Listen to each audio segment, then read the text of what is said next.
আমরা টহল দেয়া শুরু করলে অনেক এলাকা থেকে জামাত শিবির নাই হয়ে যাবে বলে হুঙ্কার ছুড়েছেন পিপি নুল। এই পিপি নুল আজকের বাংলাদেশের বিভিন্ন জায়গায় হুঙ্কার ছড়িয়ে দিচ্ছে, রাশেদ খান হুঙ্কার ছড়িয়ে দিচ্ছে এবং এই পিপি নুলকে নিয়ে বাংলাদেশের মানুষের মধ্যে এখন বেশ ধরনের অস্বস্তি বিরাজ করছে। আমি প্রায় বলার চেষ্টা করেছি, এই রাশেদ এবং নূরকে তৈরি করেছে মূলত আওয়ামী লীগের সময়ে আওয়ামী লীগের বিশেষ বিশেষ ইস্যুগুলোকে ধামাচাপা দেওয়ার জন্য বিশেষ উদ্দেশ্যে ভাইরাস হিসাবে তাদেরকে আনা হয়েছে, তথা সরকার কোনো বিপাকে আছে, পিপি নুল রাশেদদেরকে সামনে এনে তাদের মাধ্যমে জাতির কাছে বিভিন্ন দর্শক, এইবার হয়তো নুরুল হক নূর তার মন্ত্রিত্ব হারাচ্ছে এবং সংসদ পদ হয়তো তার বাতিল হচ্ছে, কারণ তাকে নিয়ে যত অভিযোগ দেখলাম এবং সাংবাদিক ইলিয়াস হোসেন যতগুলো অভিযোগ তার বিরুদ্ধে এনেছে, সবগুলো অভিযোগ সত্য এবং প্রমাণিত। প্রবাসীদের সাথে প্রতারণা, বাংলাদেশের মানুষদের সাথে প্রতারণা, আওয়ামী লীগের সাথে সমঝোতা, নানা বিষয় নিয়ে ইতিমধ্যেই কিন্তু সে ব্যাপক বিতর্কিত হয়েছে এবং আগে থেকেই যেহেতু বাংলাদেশের মানুষ তাকে জানতো যে সে কতটা বিতর্কিত একজন মানুষ এবং সারা বাংলাদেশের মানুষ খুব এই রাশেদ এবং নূরকে খুব ভালোভাবে জানে যে এরা হচ্ছে সত্যিকারী একদম পোল্ট্রিবাজ। তারা কিভাবে আওয়ামী লীগের সময়ে আওয়ামী লীগকে এমনি হামকি দুমকি বা আওয়ামী লীগের একটু বিরোধিতা করেই লক্ষ লক্ষ টাকা আওয়ামী লীগের কাছ থেকে নিয়েছে এবং যখন 5 আগস্ট ঘটলো তখন বিএনপি জামাতের সাথে মিলে তারা যে বাণিজ্যগুলো করেছে এবং হাজার হাজার কোটি টাকার মালিক তারা 5 তারিখে পরেই হয়েছে, শেখ হাসিনা চলে যাওয়ার পরে। এরপরে জামাতের সাথে বিভিন্ন সমাবেশে যোগ দিল, জামাতের প্রশংসা করলো। জামাতের মতো এত শক্তিশালী একটি দল, এই দল না থাকলে এই আন্দোলন সফল হতো না। নুরুই এখন বলছে যে জামাতের কাছ থেকে আমরা আন্দোলনের সময় কোনো ধরনের কোনো সাহায্য সহযোগিতা পাইনি। একদম প্রকাশ্যে পোল্ট্রিবাজ, ধান্দাবাজ এবং কিভাবে মানুষ চেঞ্জ হয় এই নূর এবং রাশেদকে না দেখলে কোনোভাবেই বোঝা যেত না। আর রাশেদ তো একবারে পুরাদমে বাটপার, সে বিএনপির গুপ্ত ছিল, সে একটি দল করলো, সে দলকে ধ্বংস করে বিএনপিতে আসলো এমপি মন্ত্রী হওয়ার জন্য, কিন্তু সে তো একদম থার্ড ক্লাস নির্বাচনে হেরেছে, তাকে আপনারা দেখেছেন। তো প্রিয় দর্শক, এই বিষয়ে এবং নুরুল হক নূরকে নিয়ে খুবই গুরুত্বপূর্ণ আলোচনা করছে ডক্টর ফয়জুল হক। আমরা সরাসরি ভিডিও স্ক্রিনে চলে যাব, সেখানে তাদের সম্পর্কে যে আলোচনা হয়েছে সেই আলোচনাগুলো দেখে আসবো। আমরা টহল দেয়া শুরু করলে অনেক এলাকা থেকে জামাত শিবির নাই হয়ে যাবে বলে হুঙ্কার ছুড়েছেন পিপি নুল। এই পিপি নুল আজকের বাংলাদেশের বিভিন্ন জায়গায় হুঙ্কার ছড়িয়ে দিচ্ছে, রাশেদ খান হুঙ্কার ছড়িয়ে দিচ্ছে এবং এই পিপি নুলকে নিয়ে বাংলাদেশের মানুষের মধ্যে এখন বেশ ধরনের অস্বস্তি বিরাজ করছে। আমি প্রায় বলার চেষ্টা করেছি, এই রাশেদ এবং নূরকে তৈরি করেছে মূলত আওয়ামী লীগের সময়ে আওয়ামী লীগের বিশেষ বিশেষ ইস্যুগুলোকে ধামাচাপা দেওয়ার জন্য বিশেষ উদ্দেশ্যে ভাইরাস হিসাবে তাদেরকে আনা হয়েছে, তথা সরকার কোনো বিপাকে আছে, পিপি নুল রাশেদদেরকে সামনে এনে তাদের মাধ্যমে জাতির কাছে বিভিন্ন ধরনের তথ্য ভাইরাস ছড়ানো এবং ওটার উপরে ভিত্তি করে তাদেরকে ফোকাস করে বিএনপি জামাতের রাজনীতিটাকে নাই করে দেওয়ার একটা চক্রান্ত ছিল। আমরা অনেক সময় মানবিক মূল্যবোধের কারণে, সিম্পেথির কারণে আমরা তাদের প্রতি সমর্থন জানিয়েছি, ভালোবাসা প্রকাশ করেছি, এটা রাজনৈতিক পরিভাষার কারণে হয়েছে। কিন্তু আপনি দেখেন, আওয়ামী লীগ যখন এই পিপি নুলদেরকে তারপরে রাশেদদেরকে তৈরি করেছে, তখন তাদেরকে শুধুমাত্র সামনের ফোকাসে আনতো, মাঝে মাঝে মেহেন্দি সাফা দিয়ে ইস্যুকে কেন্দ্র করে, মাঝে মাঝে আপনার রাজনৈতিক নিজেদের দলের মধ্যে ভাঙাচোরাকে ইতিহাস তৈরি করে। যেমন রাজনৈতিক দলকে আওয়ামী লীগ ভাঙতো কিভাবে, যেমন রেজা কিবরিয়া সাহেবকে দিয়ে এই নূরের দল ভাঙানো হলো একবার, এটা আলোচনায় রাখানোর জন্য, আর কিছুই না। আবার দেখা গেছে ফারুক সাহেবদেরকে, আমতারেকদেরকে ভিন্ন জায়গায় আবার নিয়ে যেত শুধুমাত্র এই পিপিনুল এবং নূরদের ভাঙাচোরার জন্য। আবার দেখা গেল এই পিপিনুল এবং নূরদেরকে, রাশেদদেরকে দিয়ে আজকের তাদের মাধ্যমে চরমনার পিসাবকে মাঝে মাঝে গালিগালাজ করাতো। এরকম বিভিন্ন ক্যারেক্টারে তাদেরকে তখন গ্রো আপ করানো হতো। একটা সময় আমি তাদের বিভিন্ন বক্তব্য দেখতাম, সে বক্তব্যে এরকম যে মানে তারেক রহমান বিহীন বাংলাদেশ, বিএনপি বিহীন বাংলাদেশ, এক বাক্যে তারা জনতার এত হৃদয়ে পৌঁছার জন্য এমন এমন কিছু বক্তব্য দিতেন, মনে হয় এদেশ থেকে বিএনপি টিএনপি সব শেষ হয়ে যাবে। আজকে ঠিক বিএনপি হয়তো দুইটা কারণে এই পিপিনুলদেরকে আবার জায়গা করে দিয়েছে। এক, বিগত আওয়ামী লীগের সেই সময়ের ভাইরাসগুলো বিএনপির বিরুদ্ধে যে পরিমাণ বক্তব্য রেখেছে, ওই বক্তব্য রিটার্ন ব্যাক ওদের আচরণের মাধ্যমেই ওদের কাছে পৌঁছানোর ব্যবস্থা করছে এই সরকার। যেমন এই পিপিনুল, তারপরে রাশেদ, ওরা বিভিন্ন ধরনের অযাচিত বক্তব্য দিবে, যা বিএনপির একজন বিজ্ঞ প্রজ্ঞাবান রাজনীতিবিদ বক্তব্য রাখে না, না, সেই বক্তব্যগুলোকে ওদের মাধ্যমে দেওয়া হবে। কারণ বিএনপি যারা করে,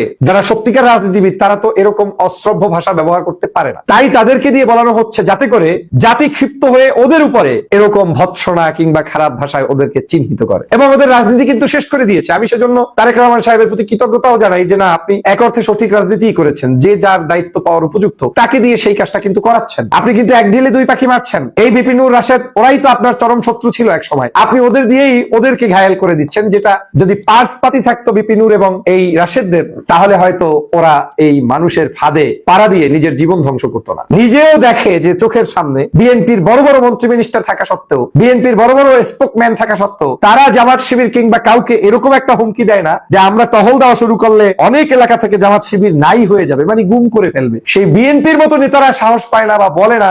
সম্প্রীতির বাংলাদেশ গড়ার জন্য হয়তো তাদের ভাষার প্রয়োগটা ওইরকম হয় না, কিন্তু পিপিনুল কিন্তু সেই ভাষা ব্যবহার করে ফেলেছে। এজন্যই বলছি, তাদের ভাষার মার দিয়েই তারেক রহমান ওদেরকে শেষ করবে, একটা কারণ। দ্বিতীয় আর একটা কারণ হচ্ছে ওই যে এক ঢিলে দুই পাখি মারা, সেটা হচ্ছে সরকার যে মাঝে মাঝে বিপাকে থাকে। সরকার যাদেরকে ঘায়েল করতে চায়, সরকারের এখন এন্টি কারা? জামাত শিবির। তো এই জামাত শিবিরকে যদি সত্যিকার অর্থে দমন করার বিশেষ কোনো মাধ্যম থাকে যেখানে বিএনপি ইনভলভ হইতে চায় না, সেই জায়গাটাতে এই ধরনের উচ্ছিষ্টভোগী অখাদ্যদেরকে দিয়ে কিছু বক্তব্য প্রয়োগ করানোর মাধ্যমে ইস্যু ক্রিয়েট করা, আর কিচ্ছু না। এদের দুইজনের একজনেরও মন্ত্রণালয় চালানো, দেশ চালানো, 5টা মানুষ চালানো, বক্তৃতা দেওয়া, সুন্দর করে আচরণ করা, সমাজের মানুষের ভালোবাসা অর্জন করার বিন্দুমাত্র যোগ্যতা অভিজ্ঞতা নেই। একেবারে গ্যারান্টি। দেখেন না, রাশেদ হেঁটে যায়, হাত খান উঠায়, হাতও ঠিক মতো ওঠে না, পেট আগে পিঠ পরে, হাত পিছনে না সামনে। মানুষ তাদেরকে দেখলে ঠিক মতো হাত নাড়িয়ে অভিবাদনও নেয় না। নিজে সি গ্রেডের এমপি হতে পারে নাই, ওর কারণে যশোরের বিএনপির আসনগুলো নষ্ট করেছে। খোঁজ নিয়ে দেখেন, মানে আপনার কি বলে ঝিনাইদহ অঞ্চলের সেই আসনগুলো খোঁজ নিয়ে দেখেন। সে নিজে যে আসনে দাঁড়িয়েছে, ধানের শেষ প্রতীক পাওয়ার পরে, বাংলাদেশে হয় ফার্স্ট হয়, না হয় সেকেন্ড হয়, তাও কষ্ট করে সেকেন্ড হইতে হয়। সেই ধানের শেষ প্রতীক পাওয়ার পরে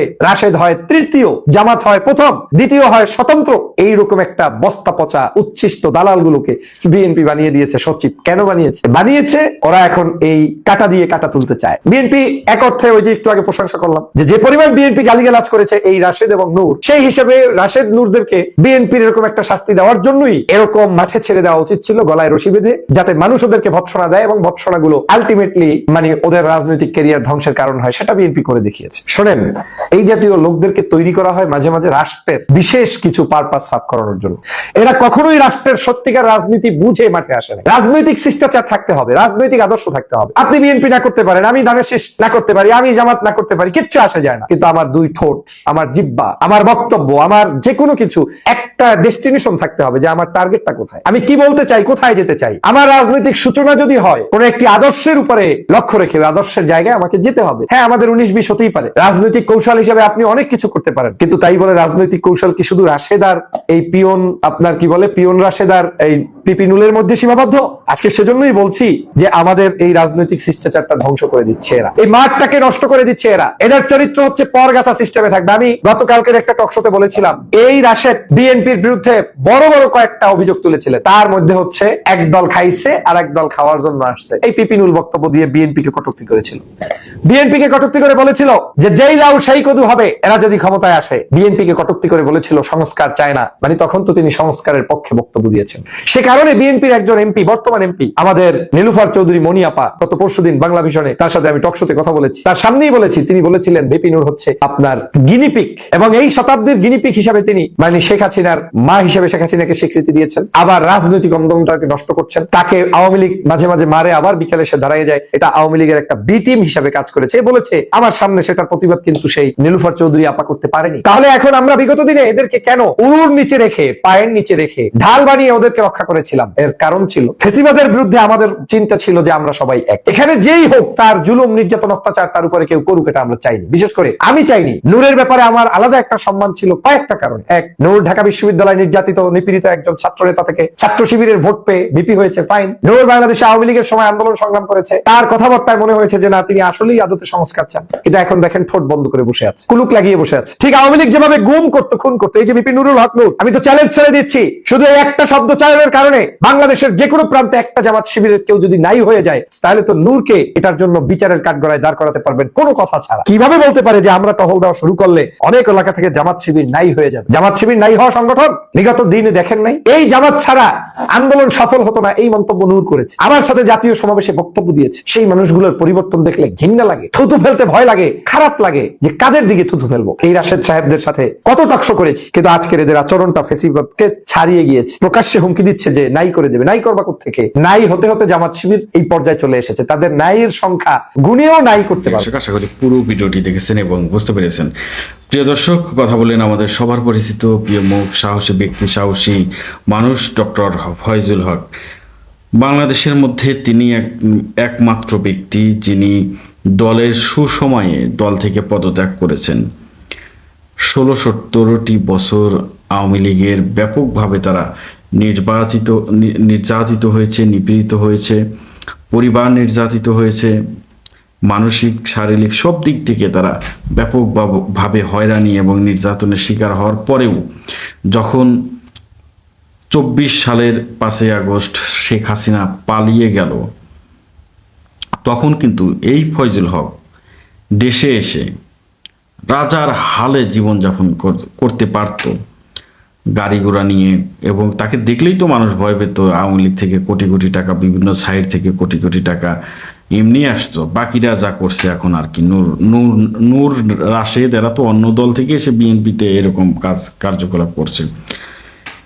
ডক্টর ফয়জুল হক ইচ্ছা করলে আরো বড় বড় পদবি এগুলো পাইতো, এবং বললাম তো যে বিলাসবহুল জীবনযাপন যাকে বলে সে কাজগুলো সে করতে পারত। কিন্তু সেই একমাত্র ব্যক্তি যিনি দলের সুসময়ে দল থেকে পদত্যাগ করেছে, যখনই তার মতের সাথে মেলে নাই, যখনই দেখেছে যে বিএনপির কিছু কিছু নেতাকর্মী আওয়ামী লীগের মতো ব্যবহার করছে, এরপরেও বিএনপির পক্ষ থেকে বড় কোনো উদ্যোগ গ্রহণ করা হচ্ছে না, শুধুমাত্র বহিষ্কার করেই থেমে যাচ্ছে, এবং সে অন্য দলের প্রশংসা করতে পারছে না, বা অন্য একটি দল যদি ভালো কাজ করে সে প্রশংসা করতে পারছে না। এক কথায় যে আওয়ামী লীগের মতোই যে ব্যবহার শুরু করেছে বিএনপি, যার কারণেই সে দল থেকে পদত্যাগ করেছে। এবং সে যে একজন নিষ্ঠাবান সৎ মানুষ তার প্রমাণ কিন্তু সে অনেকবারই দিয়েছে। প্রিয় দর্শক, এরপরে সে জামাতে যোগদান করলো এবং জামাত তাকে কি বলবো যে মাথার মুকুট করে রাখছে এবং তাকে অনেক ভালোবাসে, শ্রদ্ধা করে, সম্মান করে। সকল আলেমুলাদের ভালোবাসেন ডক্টর ফয়জুল হক, তাকেও সবাই ভালোবাসেন। তিনি নুরুল হক নূরকে নিয়ে কথা বললেন। একটা সময় যখন বিএনপির খারাপ অবস্থা ছিল, তখন কিন্তু নুরুল হক নূর, রাশেদ তারা বিকাশের মাধ্যমে প্রবাসীদের কাছ থেকে হাজার হাজার কোটি কোটি টাকা নিত, যে বায়ু সমাবেশ করবো, এটা করব, সেটা করব, একে দিতে হবে, তাকে দিতে হবে, পুলিশকে দিতে হবে, নানা কথাবার্তা বলে প্রবাসীদের কাছ থেকে এই দল গণ অধিকার পরিষদ হাজার হাজার কোটি টাকা মেরে দিয়েছে। এবং আপনারা দেখবেন যে এদের টাকার ভাগাভাগি নিয়ে নুরুর সাথে রাশেদের গন্ডগোল, রাশেদের সাথে নুরুর গন্ডগোল, তারেক সে ভাগে কম পেয়ে সে তো অন্য দলেই চলে গেল, নিজেই দল করলো, নিজেই ধান্দা শুরু করে দিল, একাই ধান্দা শুরু করে দিল তারেক। এরা প্রকাশ্যে পোল্ট্রিবাজ, প্রকাশ্যে ধান্দাবাজ, এদের নিয়ে কথা বলার আসলে কিছুই নেই। অত্যন্ত সুবিধাবাদী লোক এরা। এই নুরুল হক নূর বিএনপি, আওয়ামী লীগ সবার থেকে টাকা খেয়েছে। যে তৌহিদ আফ্রিদি তার থেকে হাজার হাজার কোটি টাকা খেয়েছে এবং তাকে শেল্টার দিচ্ছে, এখন তাকে সেভ রাখছে। তৌহিদ আফ্রিদি তো অনেকেই জানেন যে জেলে, সে কিন্তু জেলে জামিনে সে আছে এখন। তৌহিদ আফ্রিদিকে ছেড়ে দিয়েছে এবং আওয়ামী লীগের সাথে তার গভীর সম্পর্ক এখন চলছে। আপনারা আমাদের জনপ্রিয় সাংবাদিক, অনুসন্ধানিক সাংবাদিক এবং বাংলাদেশের একমাত্র যার অনুসন্ধানে কোনো ভুল নেই, সাহসী সাংবাদিক ইলিয়াস হোসাইন, তার কথাগুলো শুনলে, তার যে অনুসন্ধানী একটি ভিডিও প্রকাশ করেছে, প্রায় 21 লাখ প্লাস মানুষ দেখেছে মাত্র একদিনের ভিতরে। তার ভিডিওটি দেখলে বুঝতে পারবেন যে নূরের কি পরিমাণ অপকর্ম রয়েছে। এবং এই নূর বিএনপিকে তো অবশ্যই ধ্বংস করবে, রাশেদ নূর এরা বিএনপিকে অবশ্যই ধ্বংস করবে, এরা আবার জনগণতে মারও খাবে। আল্লাহ পাক কখন কি করবে কিছুই বলা যায় না। বিএনপি সারা জীবন ক্ষমতায় থাকবে না। আওয়ামী লীগের যে পরিস্থিতি হয়েছে, এতে আওয়ামী লীগ আরো 50 বছরে ব্যাক করতে পারবে কিনা সন্দেহ, কারণ শেখ হাসিনা বেঁচে আছে কিনা মারা গেছে কেউ জানে না। তারা 50 বছরে ব্যাক করতে পারবে না। দিন দিন জনপ্রিয় হচ্ছে বাংলাদেশের জামাত ইসলামী এবং তারা ব্যাপকভাবে জনপ্রিয় পাচ্ছে। কোনোভাবে যদি জামাত ইসলামী ক্ষমতায় যায় তাহলে দেশের যে অবস্থা হবে আপনি চিন্তাও করতে পারবেন না। দেশের আইন এত করা হবে, কোনো রকম আন্দোলন করে কাজ হবে না। এই যে দেখছেন না যে আফগানিস্তান কিভাবে চলছে, অনেকে দেশটাকে আফগানিস্তান করে ফেলবে বলে না, দেশটাকে আফগানিস্তান করে ফেলবে, পাকিস্তান করে ফেলবে। আফগানিস্তান বাংলাদেশের চেয়ে শতগুণে ভালো আছে, তাদের মধ্যে আইন আছে, তাদের আইন প্রতিষ্ঠিত হয়, তারা পরাশক্তির ধার ধারে না। আফগানিস্তান অনেক ভালো আছে বাংলাদেশের থেকে। দেশ আফগানিস্তান করে ফেললো মানে কি? আফগানিস্তান হলে তো ভালোই হবে। তাদের মধ্যে নারীদের পর্দা আছে, আইনের সুশাসন আছে, অপরাধ করলে সাথে সাথে শাস্তির ব্যবস্থা আছে। তারা যে খাবারগুলো খাচ্ছে খুব ভালো খাবার খাচ্ছে। বাংলাদেশে তো এখন রাসায়নিক বা কেমিক্যাল ছাড়া কোনো খাবারই পাওয়া যায় না। তো এই হচ্ছে পরিস্থিতি। প্রিয় দর্শক, নুরুল হক নূর, রাশেদ, এদের ভবিষ্যৎ অন্ধকার এবং এরা যদি বাংলাদেশে থাকে তাহলে তো বুঝতে পারছেন কি হবে। সম্ভবত এরা পালিয়েই যাবে একটা সময়। তো সবাই ভালো থাকবেন, সুস্থ থাকবেন। ভিডিওটি শেষ করছি, আবারও দেখা হবে ইনশাল্লাহ। আসসালামু আলাইকুম।